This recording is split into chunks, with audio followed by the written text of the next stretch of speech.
Hello, friends. What does it mean to be on a spiritual journey in today's world? The Reverend Gloria Carpeneto, Roman Catholic woman priest, shares her insights on community, mercy, and the evolving role of women in the Church. Brought to you by the Good News team, Lynn Shematek, and the deacons Jon Shematek and Lauren Welch. Reverend Gloria Carpeneto, welcome back to Good News, our podcast. Lauren and I are absolutely thrilled that you've decided to rejoin us for another episode. Thanks so much for coming today. I am thrilled that I was invited back. That's a good sign. So We enjoy having you. For our guests who may not have seen your last episode, we recorded an episode a bit over a year ago. Check that out on Listening for Clues, and Gloria's there. I know what we talked about then. I'm not sure exactly where we're going to go today, but Lauren's going to kick us off. Gloria, last time we talked about your journey being ordained as a Roman Catholic woman priest.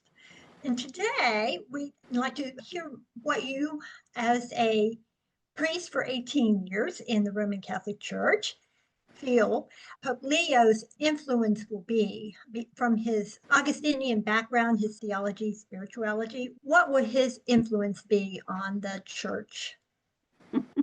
I just finished reading an article called I Hate St. Augustine and You Should Too. It was a summary of someone's doctoral dissertation at a school of theology in California. Her points were well taken. Augustine had a lot of what we would call today self-loathing, a lot of conflict in his life around his own sexuality and his being as a person. That could not help but spill over into his writings. When I saw that headline, I thought, I bet there are a lot of people that would agree with this. I hate St. Augustine, and you should too. However, the flip side of the coin is that above all else, at least as I read Augustine, and I don't claim to be an authority on him, but as I read him, I see him more as a person on a journey. As a matter of fact, when I started working with Labyrinth around 2000, it was Augustine who was actually the impetus for my work. He quoted Augustine saying, Salvator ambulando. And what that means is all is solved through walking. I took that to mean walking the labyrinth. Augustine meant walking the path of life, how you connect with community, how you hold each other together, and you walk toward the center or toward God or toward whatever that unified point is that we talk about. My thought on Augustine is, if I can put aside the fact that he didn't know what to do with women's sexuality. He didn't know what to do with his own sexuality. He probably wouldn't be a fan of John Paul's theology of the body. If I can put all that aside, I see him as a journeyer, a person who is first and foremost needing community.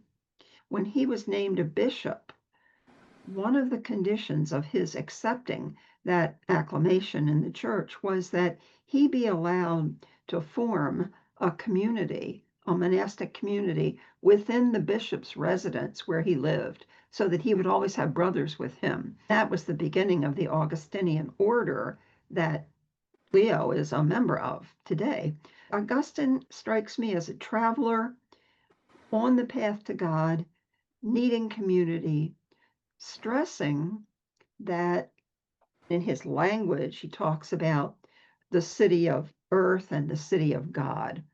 Reading his writings, you get a sense that he's talking about two different ways of being. One way is to be a person oriented towards self, aggrandizement, power, control. The other would be the city of earth, if you will. The other way of being is to be a person in community, person of compassion, empathy, love, mercy, and that person lives in the city of God, we would call that Christianity, basically life and community. So back to your question, Lauren, what do I think Leo, how do I think Leo will be because of his Augustinian background? I believe that over the years, Augustine has been refined enough in terms of how he thinks about women and sex. I think his theology has been refined enough that we could say now that even beginning with his very first address, when he first came out onto the balcony, the first thing Leo said was, "Peace be with you all." He is a man of peace. I think his primary concern following Francis will be world peace. He will be a man of mercy, justice. At the same time, he's a pretty good tennis player. He plays Wordle and Words with Friends. He likes those things. Obviously, a White Sox fan. I saw something the other day where a security guard had to put the word out on the internet that they needed people to stop throwing things at the Pope because he's a pretty good catch. I've seen him catch a baseball. I saw him catch someone knitted or crocheted a little figure of the Pope and threw it at him, and he caught that. So I think he's a pretty good catch. So he probably likes ball. So I think he'll be a well-rounded person. Sounds like he likes people. I think he does. Just looking at him compared to Francis, Francis was a Franciscan, and Franciscans are a lot, for want of a better word, looser. They're not bound by the same rule as the Augustinians. The Augustinian rule was the first real rule of a monastic community in the Catholic Church. So his goes back a ways. And I think Francis was just a person who was a lot more visceral in his approach to life. I think Leo seems to be a little more self-controlled, a little more, well, maybe self-controlled is the wrong word, but a little more centered, perhaps, than Francis was. It is said that he is pretty precise. Even when he was in Peru, it is said that he was pretty precise in his liturgical vestments, that when he presided at Mass, he was wearing the correct vestments and wearing them the correct way, even when it was in a Peruvian summer. So he'll be described increasingly as a moderate centrist. So he'll be not quite as far left to the left as Francis was, but certainly still following in Francis's footsteps in that idea of mercy, compassion, companionship, relationship, community. Yeah, and it sounded, from what I've read, Gloria, that he really grew when he was in Peru among the people there. They taught him a lot, right? Yeah, they gave him a sense of acceptance, honesty, and transparency that enabled him to be that way in his priesthood. I believe it was before he was named a bishop in 2013, and certainly before Francis became the Pope. South American bishops had words one time. And following that, Leo said to a friend, "I'll never be named a bishop." Once the Pope was named, shortly thereafter, he was named a bishop. And so I think his appreciation for just being honest, transparent, and with people was something that probably was reinforced during all those years as a missionary in Peru. So, Gloria, I wanted to tag on to something you captured my attention when you mentioned about the Augustinian way and how Leo sees himself. When you talked about being on a journey, many of us are aware or are becoming aware of being on a journey ourselves, and our communities are on a journey, our country may or may not be on a journey. And I wonder if you could talk about that. Your own journey has been fascinating and individualistic in a way. What does that sense of being on a journey mean to you these days? My journey or Leo's journey? Either one. Journey I with mean, Leo. you want to stick with Leo? Okay. I'm going to stick with Leo for a bit, but I bet it folds back into me. I think Leo's sense of journey, I'd like to be a fly on the wall at a retreat that Leo makes, or maybe a cell inside his brain. When he is at prayer, when he is reflecting, I can't help but think that whether he thinks in labyrinthine terms or not, he must think about all of the twists and turns that his life has taken from an altar boy in Southside Chicago to the Pope. I mean, it's been an incredible journey, and he's never walked alone, whether it was a devotion to his family and his brothers, or the fact that he went into a high school seminary. He was always with companions on the journey. So I think the motif of journey is big in his life. And he has said nobody is static. Everybody is on the move one way or another. We are all on a journey. So it feels like that motif of journey, of being called and answering that call, is one that will continue to be in him and in the church. He has already dedicated himself, has said that he will continue the synod process that Francis started. When Francis started that synod process, I think a lot of people thought it was going to be another Vatican II. And out of the process would come a lot of changes in canon law and scriptural documents. But Francis himself said the purpose of the synod was not the production of anything except the synod. And his point was he was trying to help the church journey in a different way, journey so that dialogue was paramount, that sharing and transparency and voices being heard. And that's what Francis was trying to do when setting up the bishops' synod over the past couple of years. And Leo has promised to continue that and to continue to make the church, as he says it, a synodal church. A synodal church can't be anything except on a journey. You know, that church can't stop. If everybody in the world is speaking and their voices are being heard, you can't be stuck. Gloria, how did you see that journey, that synod, affecting your journey as a Roman Catholic woman priest?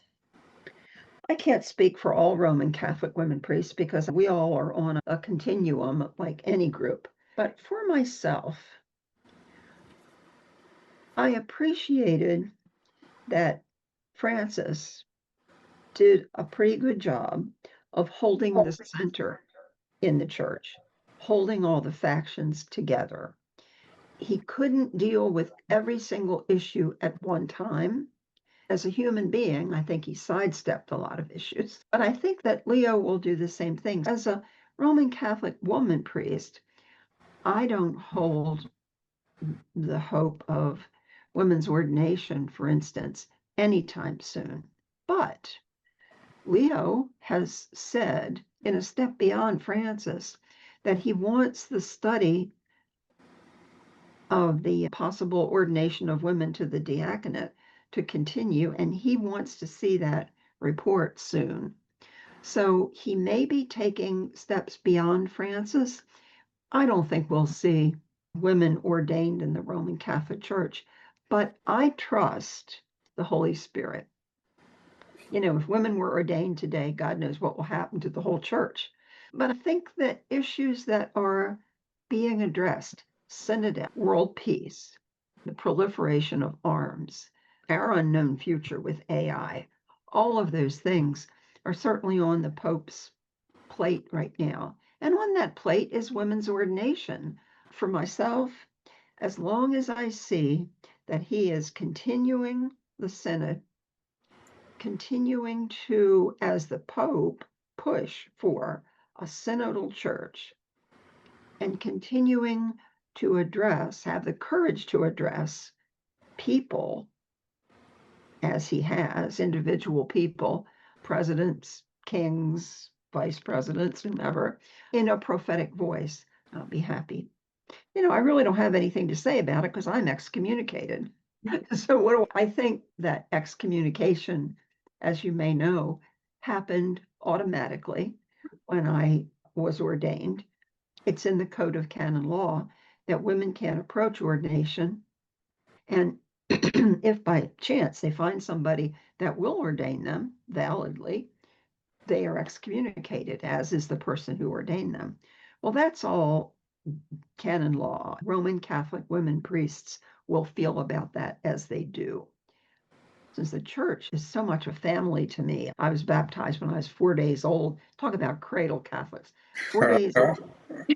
So it's part of my DNA at this point. I don't know that anyone outside of myself can separate me from that family. So it's all legalistic to me. Lawyers can say what they will, and that's fine, but it matters not to me. So I think it would be wonderful if at some point that excommunication were lifted across the board. I think that would be wonderful. I don't know if that's going to happen. But I don't know why. I have, at this point in time anyway, a great deal of trust in this new Pope. In a world that is so polarized, where people can't even talk to each other, he really is holding the center, perhaps even better than Francis did. When he holds that center, I predict he will do some things that more progressive people won't like, but I trust in him and I trust in the Spirit. I don't think that I'm going to be applying to Rome anytime soon to lift that excommunication. And frankly, I think the thing that has bothered women priests more than the excommunication, when you're excommunicated, there are categories of excommunication. And we were sort of lumped in the same category as child sex abusers. And I think that bothered us more than the excommunication itself, to say that, not that we were the same, but that the penalty for child sex abuse is automatic excommunication. The penalty for being ordained a priest is automatic excommunication. It just felt odd. So I think that is probably a bee in our bonnet a little bit more than the excommunication. But if you can step away from it and say, as I will say right now, I've been pastoring a parish, a community that's probably about 60 people now, active, more people who roll through our liturgies. I've been doing that for 17 years now. And it seems like people are being fed, people are being they're supporting each other as community. They have not left the church. Everybody in my community is as excommunicated as I am, and it hasn't seemed to really bother anybody. So I get back to trust, I think. I think what I'm hearing from you is, what you have that cannot be taken away from you is the community. I have a brother who is estranged from our family, but I can't say he's not part of our family. I don't think family is necessarily blood. I think it's a community held together by love.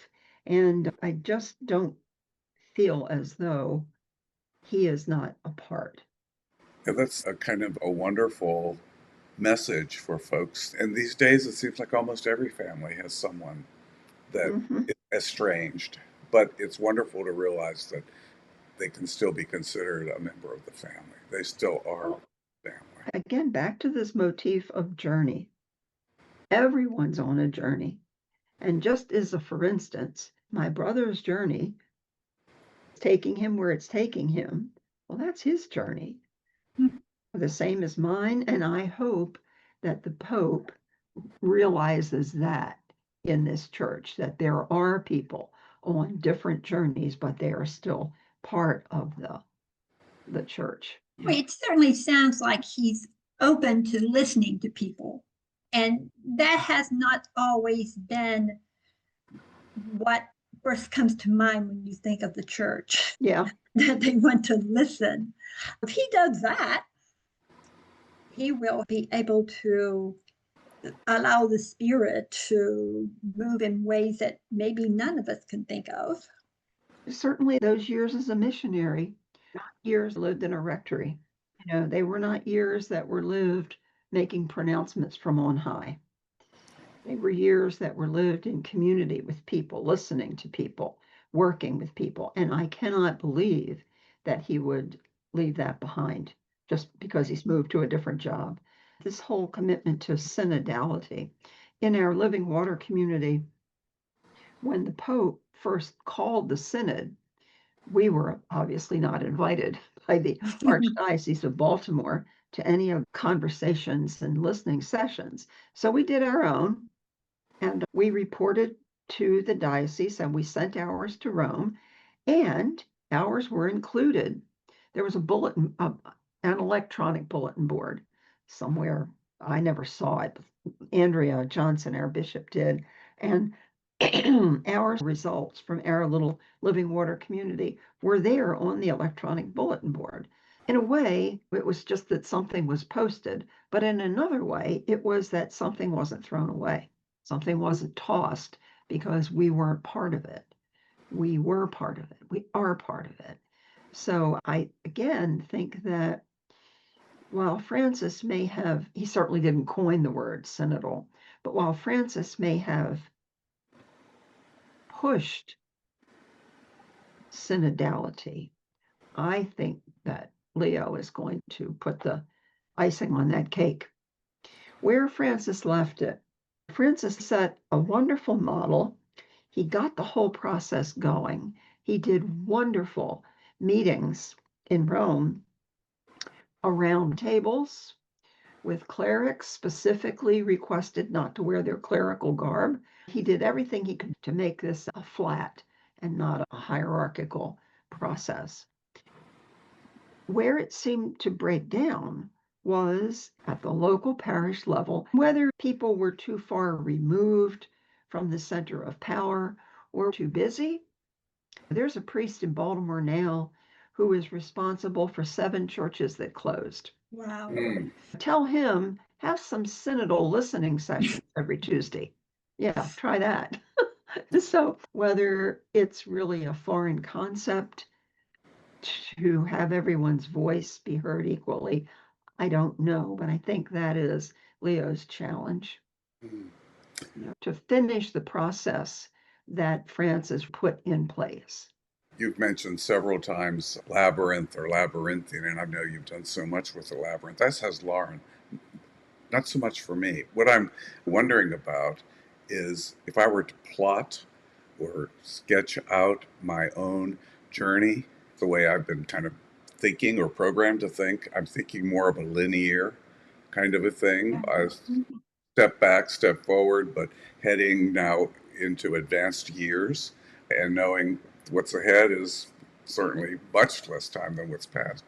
And I'm thinking with the Labyrinth, you are headed not in a straight line anywhere. You're headed toward a center of something. Yeah.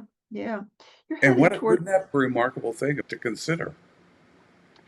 I mean, if I were going to write a letter to the Pope, and now maybe I'm motivated to do so, I would say, hey, Leo, learn a little more about the Labyrinth. Just learn about, because you're good with journey, you're good with community, you're good with mercy. Let's put it all together and talk about how people walk. What's interesting, Jon, is that when you design a labyrinth, it's designed so that you're moving toward the center. When you walk in, the first turn takes you right around the center in a little circular movement. And then the next turn takes you all the way out to the outer edge. So the feeling you get in the design of the labyrinth is that you're close and you're far. You're near and you're not so near. You're almost there. You just lost it. Speaking of the church, we have had plenty of dark times in our country as well, we've had plenty of dark times when it felt like that long walk around the labyrinth might never end. Almost out of nowhere, you take a turn and suddenly you're back toward the center again. That kind of, Jon, you mentioned 2 steps forward, 1 step back. I would overlay that on the design of the labyrinth, where sometimes it seems like you'll never get out of the path that you're in. A turn presents itself, you make that turn, and boom, you're back toward the center again. Keeping with this labyrinth theme is to remember that people are at different points on the labyrinth. Everybody doesn't travel together. We are together on the journey. We're not together at specific points on the journey. And I guess that's where mercy and compassion and empathy comes in. Just realizing that sometimes people just can't be where you would like them to be, and vice versa. You may not be where they would like you to be, but to remember that we're all in it together. Oh, Gloria, that's beautiful. That is just such a wonderful concept for me to think about. And I appreciate you're kind of pulling all that together for us just now. Thank you so much. Well, if I could And do Lauren, it. yeah, Oh, I was going to say, if I could do it. Yeah. I've done this before on labyrinth retreats. I always forget how to do it. I always have to ask God, the Spirit, to tell me again because I forget how I do it. But I have a way to take a picture of a labyrinth and put each person's name on the labyrinth who's on retreat, and then give that labyrinth out and have people just talk about where they think they are versus where their name showed up. But the idea is, I've almost never had a person who didn't have a story that they were willing to talk about with other people in the retreat. So again, we're all in the journey. We're all at different points. And I think it might be fun to look at the last 10 popes and put their names on a labyrinth and see, where we might have been on our journey. what an interesting exercise that would be. Isn't it, though? Yeah. And so, Gloria, thank you so much for that. We usually reserve the last question, not the last word, but the last question to Lauren. So, Lauren, I'm going to bounce the ball. You can catch just as well as the Holy Father. I bounce the ball to you. Well, Jon, I especially should tell after that last little bit, but I'll go ahead and ask the question. Gloria, you have shared so much wisdom, especially as you talk about the labyrinthine journey that we all share. What other words of wisdom or words of advice would you like to leave our listeners and people who are watching with? I wish I had something more profound to say than mercy. I preached on Sunday on the Good Samaritan. It was the gospel on Sunday, and talked about the story of the Good Samaritan. The lesson was not only be good like the Samaritan, but also be receptive of mercy like the stranger who was on the side of the road. Not only be good, but be able to receive the goodness of others. That idea of reciprocity, mercy, the giving and the sharing, I think that's what keeps us together in community. That would be my word of wisdom. Hang on to mercy, because from it flows compassion, justice, gratitude, love. So that's it. That's all I got. That's more than enough. That's just great. Thank you for those words. And Gloria, thanks again for your time today, your presence, your wisdom. It's been a privilege to share this time with you. Thank you. Well, thank you, Jon, and thank you, Lauren. Lauren. You're welcome. It was wonderful. Thank you both. And Jon, I want to thank all who are watching and listening for the gift of your time with us today. Until next time, peace and blessings. Bye now. This episode of Good News has been brought to you by Listening for Clues. For more podcasts, check out our YouTube channel or our website listeningforclues.com.